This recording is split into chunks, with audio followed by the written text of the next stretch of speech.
Let's talk the Snyder Let's talk- cut. Zack Snyder. I took notes again. You did? Yeah. It's funny to this is a stupid thought to have, but it's crazy that giving someone 4 hours to make a movie makes a movie better. You know what I mean? Like I saw that's such a stupid right, yeah. Of course it is, you idiot. Like, yeah, of course giving someone no one thinks 4 hours isn't enough. Like everyone will, if you say 4 hours is going to make a 2 hour movie better, every single person will go, well, yeah, of course it will. But then you watch the Snyder cut and you have that thought anyway, and you're like, this made this movie a lot better. I saw having too. 4 hours to flesh things out. I saw that his original vision. And this was just a headline. I should have read the article. Yeah. Shame on me. Shame Gus. on you. But basically, You buffoon. he originally planned the movie to be about 2.5 hours long, Right. and then they stole it from him and gave it to Right. Joss Whedon, and he was like, "Fuck it, my version is gonna be 4 hours long." I think He basically was like, if you're not going to want my original vision, I'm going to make it 100% completely mine. I think no more. You have no more say. even at the beginning, his original vision was to cut it up into 2 movies, was to have, It's around 4 hours of content. It could end up being a trilogy If they want him back. But no, he wanted to. Yeah, it could have been a trilogy, but he wanted the first part to be a 2-part cut because he wanted those 4, maybe even longer. Like his original vision could have been longer, and he wanted it to be cut up. And then Warner Brothers was like, no, you got to cut this down to a normal movie runtime. How many parts were in the movie? Was it 6? 6 and an epilogue. Okay. But I think the epilogue was that was an original idea he came up with once he kind of got the idea that I'm gonna get to do whatever I want with this. I think the epilogue was a little bit of that $70 million he dropped on, Gotcha. On new stuff. Most of the money they dropped was on taking his original ideas in his original cut and getting the CGI in, getting all that stuff kind of prepped and paying editors and stuff like that. But a little bit of it was, him going, I want to throw an epilogue in here. Because I think only of the new stuff he shot, only 2.5 minutes is in the movie. It's only 2.5 minutes worth of content. And then the rest of the money... It was all done already. The rest of the money went into post-production and actually getting stuff to look like a movie. The epilogue also, I would watch that just as a short film. Oh, absolutely. It was that good. might be my favorite part of the movie, and it was about it was completely detached from the movie. Right. It was awesome. It was like a continuation of Batman v Superman when he had that original vision of that world. Yeah, the dream or whatever. Right. It was kind of like a continuation of Bruce Wayne having these nightmares that are affecting how he's actually, making decisions and trying to do things. Did you notice too? Not that we should just start with the end. We'll get to the whole thing. We'll get through it all. When the Joker talks about Batman losing an adopted son. Yeah. This is, I don't know how much you've looked into the backstory of the Joker before. Yeah. Oh, I've done some digging. Here's the thing. There's so many versions of the Joker. Mm-hmm. One of them, by the way, is that the same man who is Robin becomes the Joker. Usually I think it's Dick Grayson. I think you're right. It is who becomes the Joker. Also, there is a version of Robin who is Batman's adopted son, Damian Wayne, which that blew my mind when he said that, because just that alone, bringing up Batman's adopted son, and it's being said by the Joker, and he's talking about losing an adopted son. Right. That opens up so many wormholes. It raises so many questions and plants so many freaking It raises seeds. so many questions about who in the Zack Snyder world of the Justice League. Justice League, yeah. Who the Joker is. Right.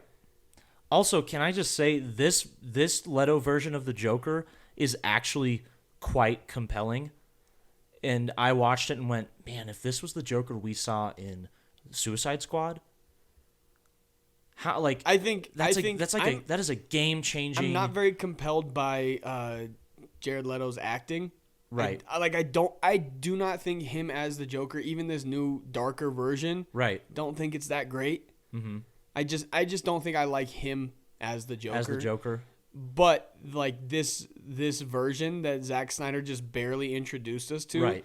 Right. Where he's like being drug along by Deathstroke and Batman. Yeah.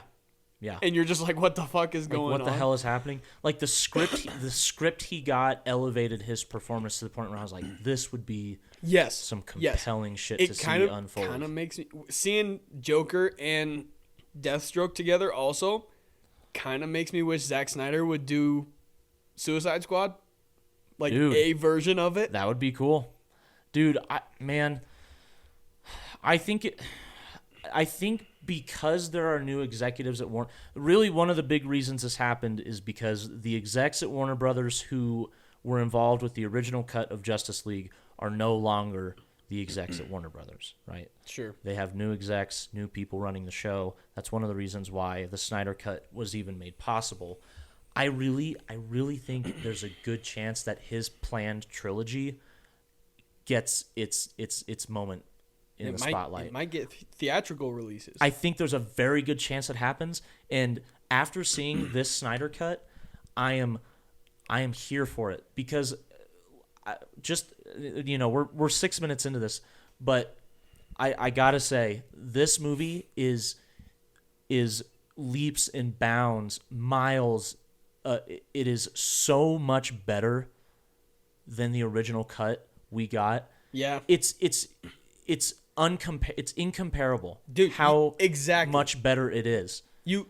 That's the thing though. It's so much better, but you can't compare the two. Right. They are like they could not be more different. Right. But it's also crazy because it is the same movie. The same thing that happened in the Josstice League happens in the Snyder Cut. Yes. It's the same end.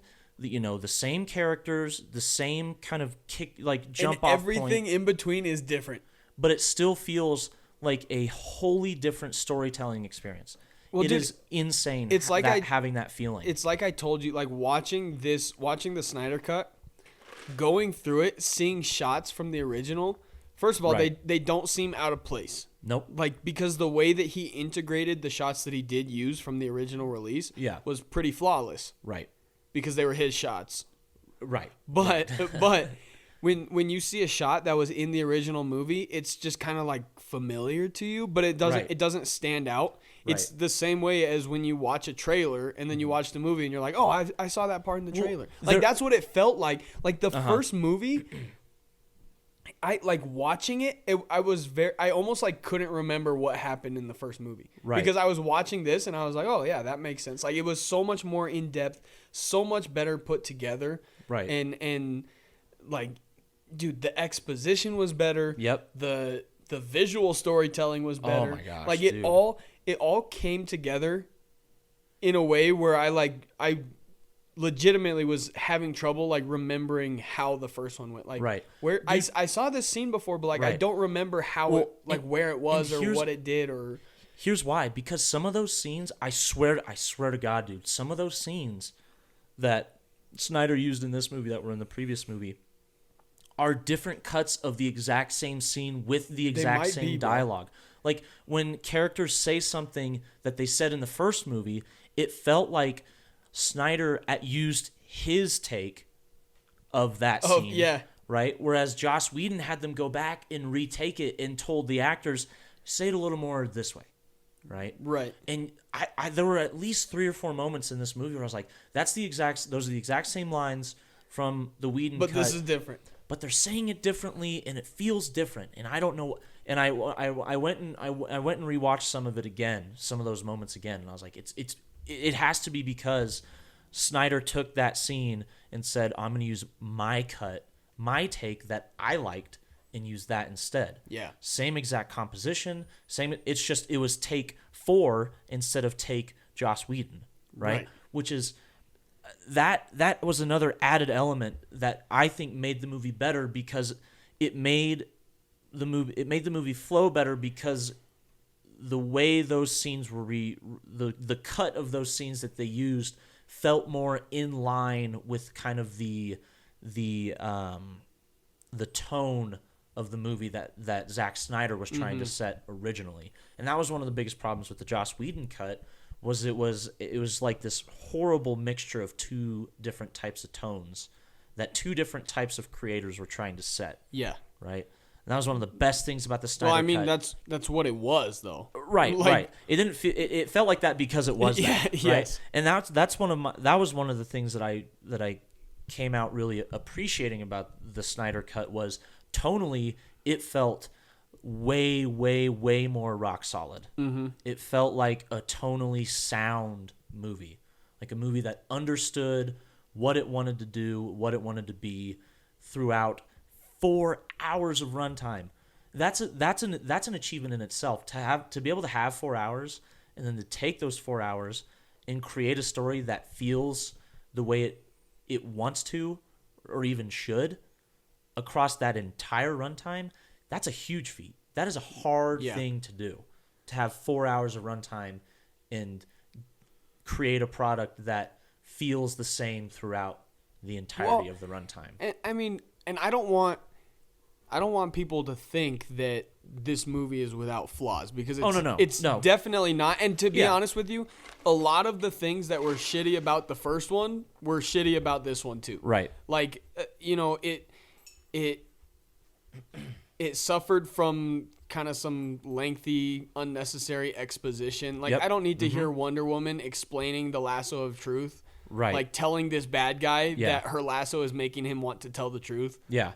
I don't care. I also don't need her narrating the whole dark side thing. Yeah. I thought the visual representation of like how she, kind of, like went underneath the monument where they shot the arrow, and she saw all these visual cues. Mm-hmm. Also, that scene where she lights the torch and brings it around.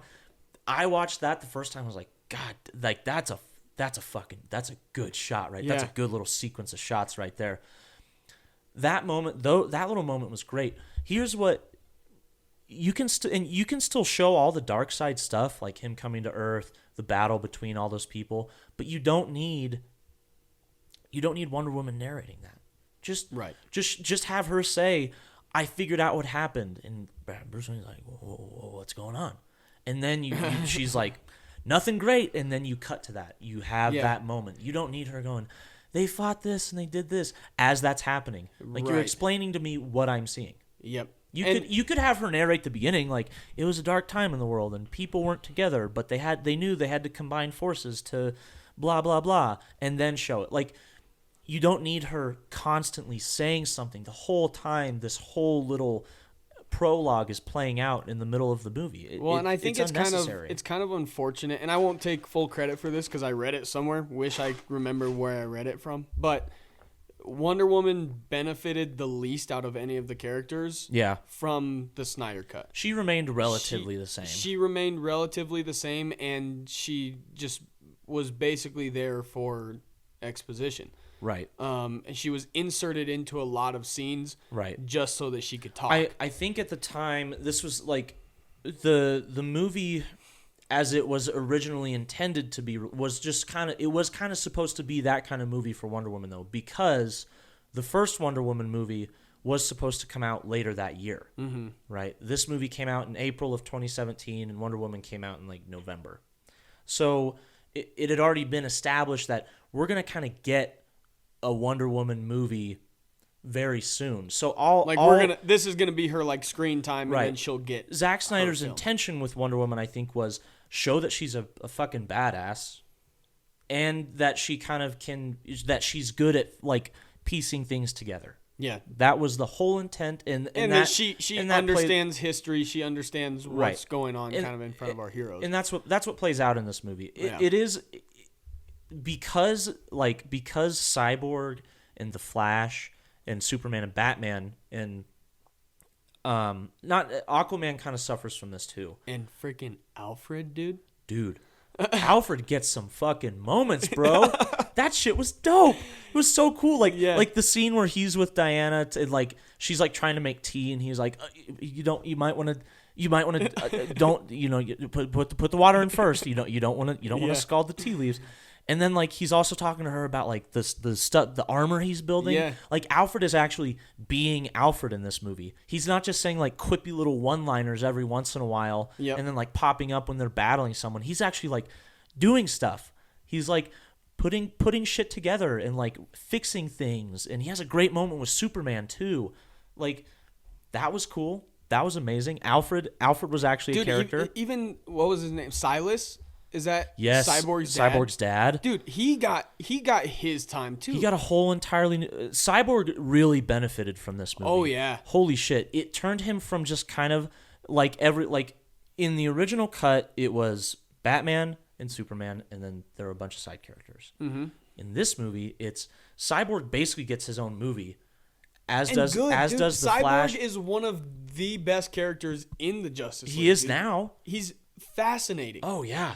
It's insane. Like his whole backstory is fascinating. And it becomes a straight up character study. Right. And it's so cool that they were actually able to give him the script that he deserves, the screen time he deserves, the backstory, the whole thing. He has an entire I think the Flash has a big arc in this movie. Like they both have actual like character arcs, and I think one of the reasons those two got kind of arcs like that compared to other characters is because like Batman were kind of finishing his arc that was established in Batman v Superman. We also know Batman. Superman were finishing his arc that was started in Man of Steel. Mm-hmm. Aquaman and Wonder Woman are getting their own movies. So for those two, we just kind of need to know who they are. Yeah. Right? Because we know other things are coming for them. But for Cyborg and Flash, at the time, there wasn't really any solidified plans or scripts or pre-production this in was place. Their story. Right. This was kind of their introduction into the world, and it's fitting that they actually get a legitimate character arcs in this movie. Right. Also, another huge positive I think was Steppenwolf. Steppenwolf actually felt like a compelling villain who wasn't just what did I call him? When we were doing you were making fun of his chin, I think. I said his face just looked like a dried up ball sack. But like in this movie, not only does he look more menacing, but he actually does much more menacing stuff throughout the runtime. And there's like a reason for him doing what he's doing. And you actually like you get moments of like, oh wow, this guy is like struggling to be the best version of himself, which when you think about a villain is a weird feeling to have. Right. But that's what makes good villains compelling is there's something behind what they're doing, whether it's struggling with feeling like they're fulfilling their purpose, or with someone like Thanos, who is so compelled by his purpose that he like starts waxing poetic about how he's like this theocratic figure who knows better than anyone. Like good villains have something behind what they're doing. Well, and that I was gonna say something similar about Steppenwolf, how it's almost strange watching this villain get basically a full story where his purpose is to make up for past failures, to prove that he is not a failure. And in the end, we watch him fail and we watch his struggle. And it's like it's this weird position that the viewer is put in, right? Where we're watching the villain, and I don't know that there was much like emotional attachment to him, but like it's like painful to watch. Even this villain whose entire goal was to make himself look good, to get back in the good graces of Darkseid, and eventually he fails, and we see even this big bad villain of our particular movie, right? We see Darkseid just brush it aside as another failure, and watching that scene where Darkseid essentially says like on to the next one, right? Like next man up, right? Just completely, when they like cut Steppenwolf's head off and Darkseid flies does not through the care portal and just steps on it like What a disappointment. Exactly. Like that, he was our villain, and I was watching that like, holy shit. Yeah. Like that's some deep stuff. It also creates this kind of added layer of like throughout this whole runtime, we're like, man, Steppenwolf's doing some fucked up shit to these people. Like he's a bad motherfucker. And then at the very end, we get this other villain come in who's just like, you know, Steppenwolf dies, and he's like, all right, well, guess I have to do it now. And you're like, is this guy even badder than that bad guy? It shows the power of Darkseid. Yeah, that guy was pretty fucking bad, and now we have to deal with this guy. But dude, not only that, but if you were to watch, like the difference between, in this case, the villain and the heroes, if you were to watch a hero whose entire life goal was to prove that they were worthy of whatever praise they're looking for, right? The only difference is that the hero would succeed. Right. And this villain failed. Right. But somehow, like, knowing the difference between the hero and the villain, it doesn't make that better. Like, I still was like, damn. Like, yeah. Like, really? Damn. It was compelling. Yeah. It turned Steppenwolf from, like, a one-note, kind of just boring-ass, dumb villain into someone that you actually were like, oh, I'm excited to see what happens next. Like, I want to see, like, because in the end he's going to fail, but you still watch this movie thinking like I'm compelled to see how it happens and like how people above him react to it, because the whole thing is set up as like you said, him trying to prove himself to someone who's more evil, but the whole time you're watching it like this dude's pretty evil. This guy's pretty bad. He's just kind of throwing people around and killing them. Yeah. Like that seems like a pretty bad guy to me. That was one of my absolute favorite parts about this new cut, is the fact that I felt like the villain was something worth watching. Yeah. Which was really, really cool. Now, and also like visually worth watching, because he actually looked good. Man. Like you could see like the fear of failure in his eyes. Yeah. You know, it was a weird thing to look at.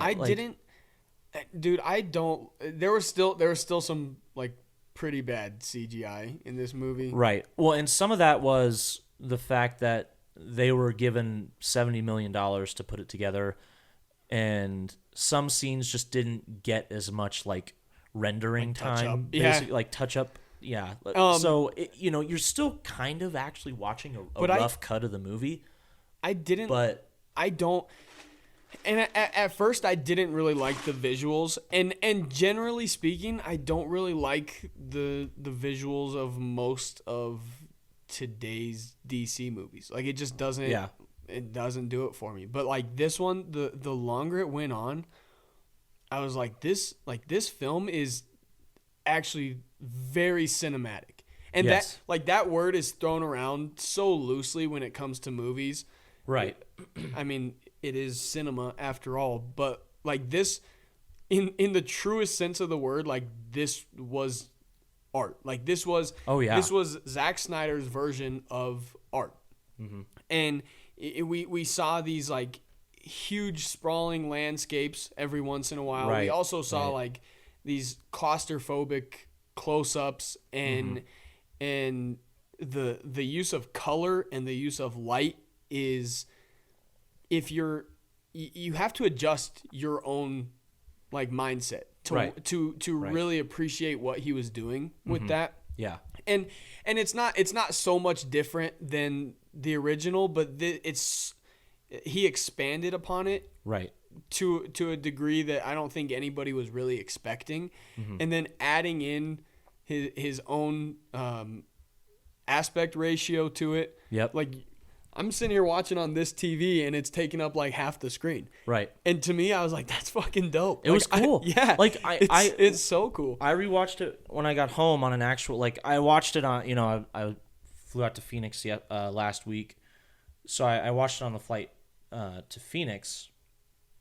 And it was on my phone. I was like, this is, it was even worse on my phone. Yeah. But when I actually got to like experience it on a legit TV, like a good sized TV, it was, I don't know, for some reason it made the image seem more full, even though there were black bars. Yeah. around each side of the image. Well, and it wasn't distracting in any way. Like once I mean, really from the start, like it did not bother me at all. Like I noticed it. Like 10 minutes, I didn't even think about it again. It was really just the first 10 minutes because I was like, I can't remember. It was more of like I can't remember the last time I watched a movie in this aspect ratio. Right. Like me thinking about it that way. The last time I watched it was WandaVision. It was true. It wasn't me watching it like, oh, this is distracting. This kind of sucks. It was me like, when's the last time I watched like a big budget movie in this aspect ratio? I was just kind of thinking like, I don't think I ever have. Oh, and by the way, I would watch that movie in black and white in a heartbeat. 100%. Wouldn't that be good? 100%. This is one of the things. Be killer. One of the things I love about Zack Snyder is he shoots. The way he uses lighting in his films is very noir influenced. Yeah. And it shows so much in this movie, and it would look so freaking cool in black and white to actually see that stark contrast between light and dark in each scene that's kind of playing out. What's so interesting though about his cinematography is that it's like you said, it's very noir-esque. Mm-hmm. He shoots it almost as if you were going to watch it in black and white. Right. It has the same, it has the same kind of is like light tone. I don't know the terms in lighting, but it has the same like shading as like Casablanca, right? Or like as Minority Report. But what it does is it throws in these like bright oranges and reds and these like white hot blues that it's like his use of color inside this noir type superhero film is like, I don't know, it's refreshing, but if you're not ready for it, if you're not in the mindset for it, it can be a little bit jarring because it's not, there's really nothing else to compare it to. Right. That's, I think the noir is I think I'm getting this. I might be way fucking wrong. It's been a while since I was in film school. You have low key lighting with very high contrast between light and dark, right? Yes. And that's like, so if this movie were in black and white, those bright oranges and blue, those see them as white. Those would be that what plays into that high contrast, like that just bright beaming light in just this complete pitch black dark, like 30% of the frame is just that beam of light, and then everything else is dark around it. That's why those, dude. You know what it actually really reminds me of, and now I'm like throwing out. Yeah. So it reminds me of the shading of it. Reminds me of Casablanca. Yes. The use of color reminds me of Minority Report, where they used blue. He used reds and oranges and like those, like yellows, like that kind of thing. Right. So like that use of color in a noir. But really, like the closest I can think of is it reminds me of Sin City. Yes. It's so similar. Right. And we're like almost like things are like Sin City is that's a pretty good comparison, because in Sin City it's black and white until there's those just tiny little introductions of color into the frame, and you're like, oh that okay, wow, that's noticeable. Yes. It's the same thing with this cut. Like things are, I don't want to say muted because the color scheme is muted, but it's used to really good effect. To when those vibrant colors do show up, you're like, oh my gosh, this is a very noticeable change in kind of the tone in the color scheme. It's a noticeable moment for a good reason. It cues you into something different happening or something kind of changing in the landscape, right, wherever we are in that time. Dude, I gotta pee. Can we take like a 5-minute break? Sure. Because I think we got a couple more things to talk about. A little potty break. Yeah, a little.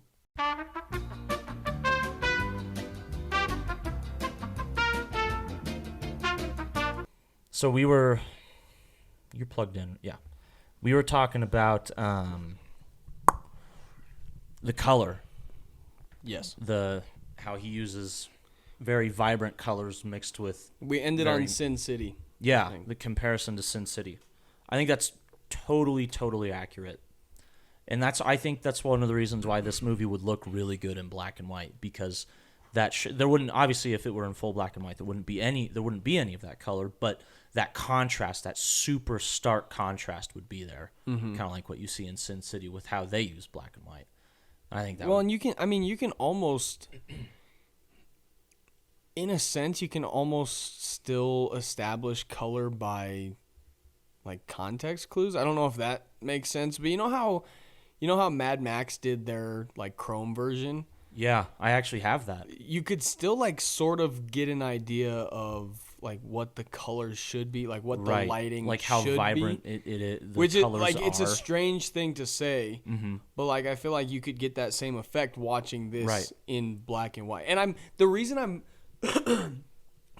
bringing up all of these different examples is because I don't want somebody to hear me say that it would look cool in black and white and think like Wizard of Oz, because like that's not the type of black and white we're talking about at all. It's not the type of we're talking you Mad almost Max Fury Road in black and white. You almost have to see this in color to then understand like how it would look in black and white. Right, be able to appreciate how good it would look. Right. Dude, by the way, Mad Max Fury Road, the black and chrome is awesome. Really? I have it on Blu-ray. Oh, sick. Dude, it is. So we watching that soon? I'd love to. I've never watched the black and chrome version. It's so vibrant in its own way. It's crazy. It's so cool. Dude, one of the things I know we keep saying this movie isn't without its flaws and we keep talking about the positives, but honestly, like it was one of those movies kind of like what we were talking about with like Pirates of the Caribbean, where regardless of its flaws, I enjoyed watching it so much that I just didn't really care about the flaws. And they're flaws that had already like been established in prior Zack Snyder movies anyway.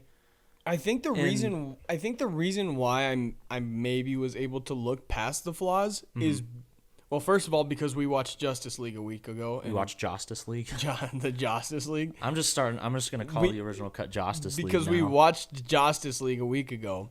Right. So, like, obviously this is going to be better compared to that. Right.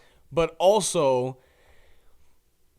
part of that is, like I already said, it shares a lot of the same flaws. So the things that stood out to me in Josstice League were, the sometimes poorly written dialogue, sometimes poor CGI, the boring exposition. It does rid itself of some of the Justice League flaws, though, like the poorly timed comedy. I thought the comedy, like the funnier moments, the lighter moments in this movie, were fit so much better, and it didn't feel like in the Joss Whedon cut, it felt like. It's like he knew. He like paused. He was like, "You ready for this?"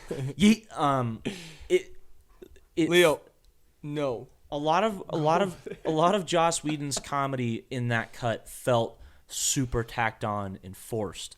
Whereas in this movie, those moments kind of go away, but the lighter moments that are either still there or are, replaced, feel like they just kind of fit into the flow of the movie better. See, that's one of the improvements I think it made from one of the original flaws. I actually disagree. I don't think that it ridded itself necessarily of flaws, but I think that it added so much on that it was like in Justice League, those flaws took up so much of the film. It took up so much of the runtime, yeah.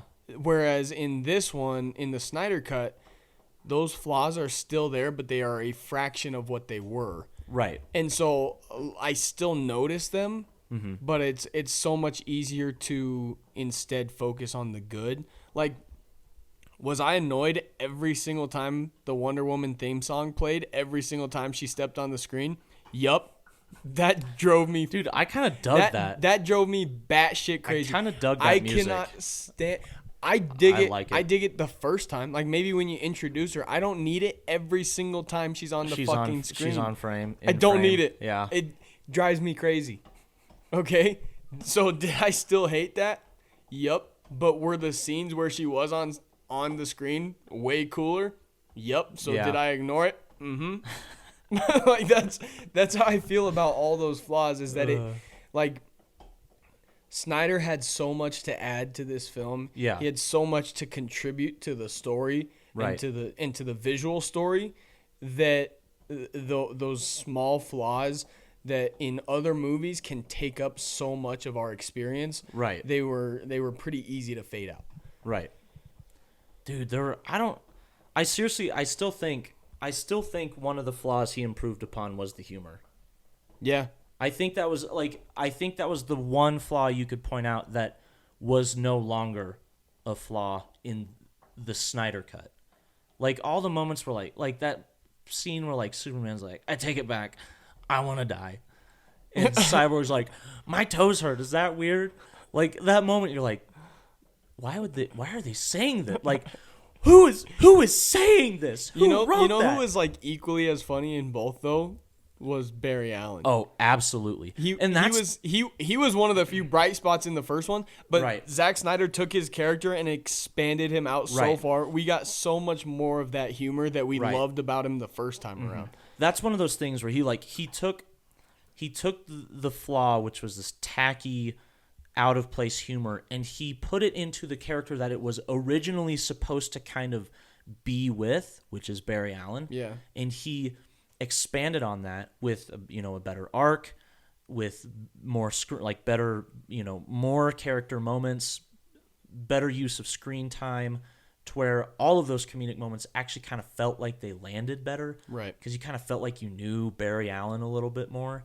Like that first scene when he saves that girl from that car crash, that's his introduction scene. Yeah. That is a dope intro scene. Yeah, that was cool. So good. One of the other things I loved about this movie was the musical choices, the songs they use.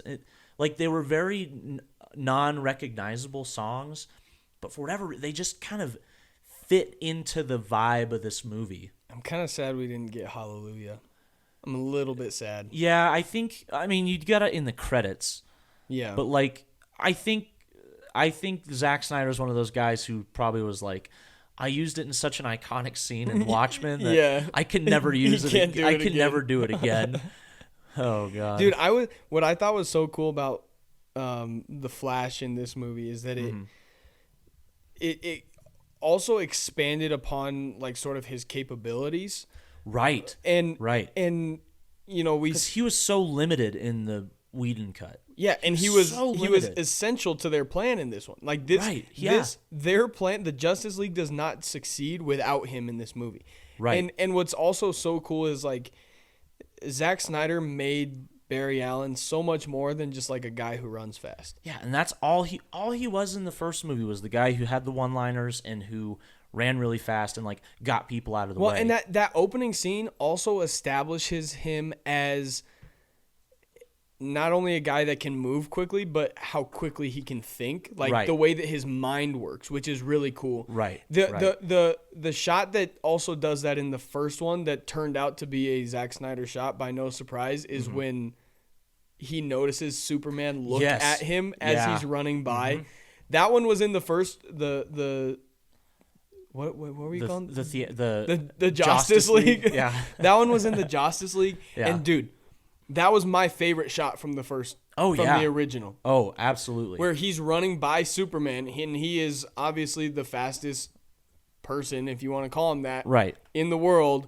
He's running by Superman, and Superman turns his head and like tracks him as he runs, and you just see this like confused look on his face, like what did I? Shit! But it's cool because he is thinking as fast as he's moving. He had time in that moment to be like, what did I just? Right. Who is that guy? It's cool to see him like thinking in real time as the world is basically standing still. Yes. And they expand upon that so much. And they showed his interactions kind of with time so much better. The way that he works while the world is standing still around him. That's the thing. Like the Flash's ability to actually manipulate time throughout comics and animated film, like he is a very, very powerful hero. Yeah. And they explored none of that in the Josstice League. And then in the Zack Snyder cut, you get all of these amazing moments, like at the end where he has to turn back time, which is one. Well, that was close. Dude, that almost came down. Which is one of his abilities. No, Leo. One of his abilities, the fact that he can run fast enough to actually reverse the course of time to a degree. Yeah.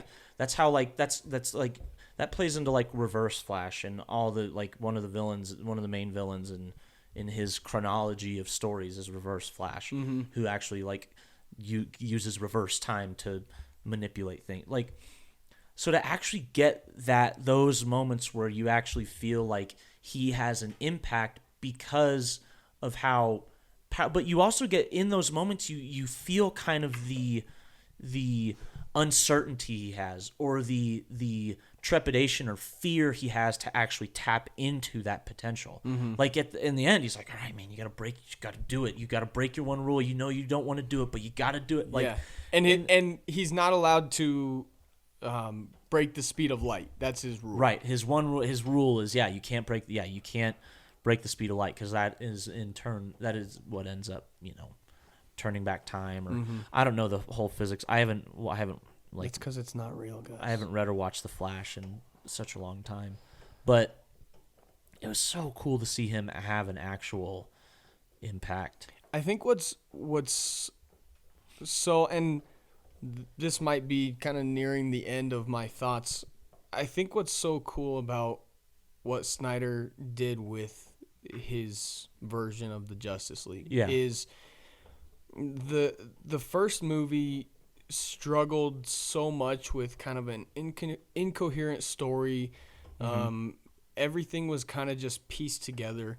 And what Snyder did is he took that story and he filled in all of the gaps. Right. He filled in the gaps of how we got from A to Z. Right. And he filled in the gaps of these character arcs that we were completely missing in the first movie. Right. The overall story, it's like you said at the beginning, might remain the same. We gotta, like, it started the same, it ended the same. Right. Essentially.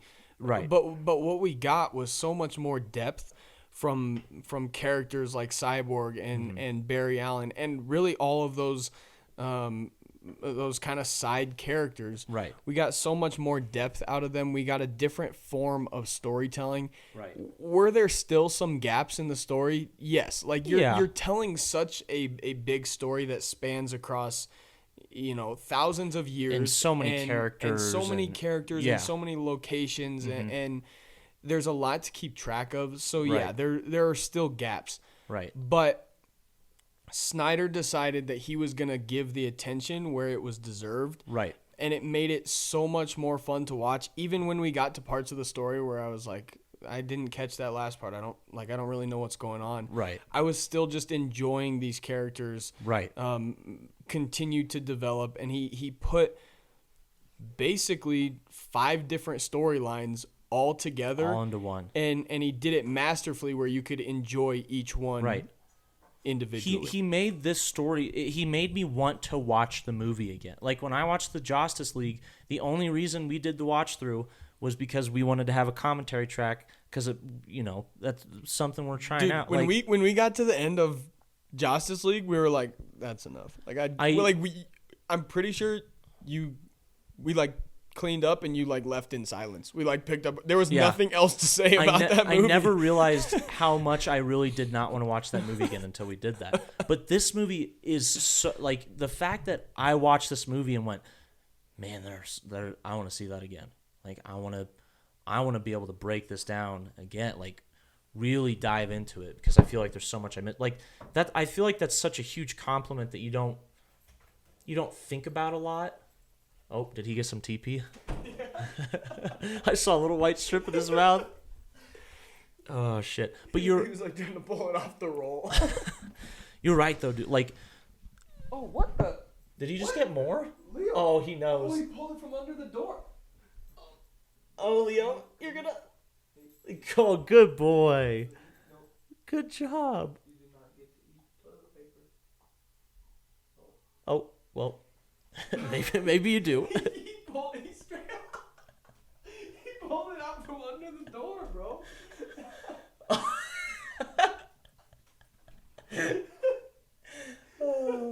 Oh shit. What? Whew. I don't know how that just happened. I don't know. Today's commercial break is brought to you by toilet paper. I might have just got played by my dog, bro. played me like a fiddle. He played you like a fool. Damn. You damn fool. Damn. Man. It's weird. All right. You know, this was going so smoothly. Yeah, and then in the end, it just fell apart. What I want to say, and like to wrap it up a little, is I think you're totally right in that Josstice League felt like we went from A to C to F to H, and then Zack Snyder took B and E and F and G. You said and F. Whatever. You know what I'm trying to say. He took all those missing keys and was able to slide them in, and it made everything feel so much more seamless and well thought out, and actually like it felt like a singular vision that was put on the screen, and I thought it was pretty cool. Also, being able to see Batfleck again was kind of dope. Batfleck is good. He is. Like, he's really good. So is this version of Alfred. Now that we actually get to see him doing something in the movie, like all his little character notes were so cool. And that was just so lacking in Josstice League. And you see so much of that in this cut. I mean, there was a few like completely new characters too, which it's fun. I mean, they're all side characters, but there's some interactions that we didn't get at all the first time around, and it's cool that they added so much because it gives you a reason to go watch Snydercut. Right. Like, and I mean, you could tell that just based off of the length, but some people might complain that the movie's 4 hours long, and I get it. It's a long movie. It is. Yeah. But that gives you an idea of how much was added to it. Right. Where you have a reason to sit down and watch all 4 hours. And honestly, to me, I really felt like everything that was added was an improvement. I don't know that anything that was added felt like it was unnecessary or not worth that added runtime. Everything that was added to me felt very worthwhile and very purposeful. Yeah. And that was another thing I really appreciated, the fact that all the added stuff felt like it had meaning to it. Man, I'm so glad that this got made. I'm glad I got to see it. And I really do hope that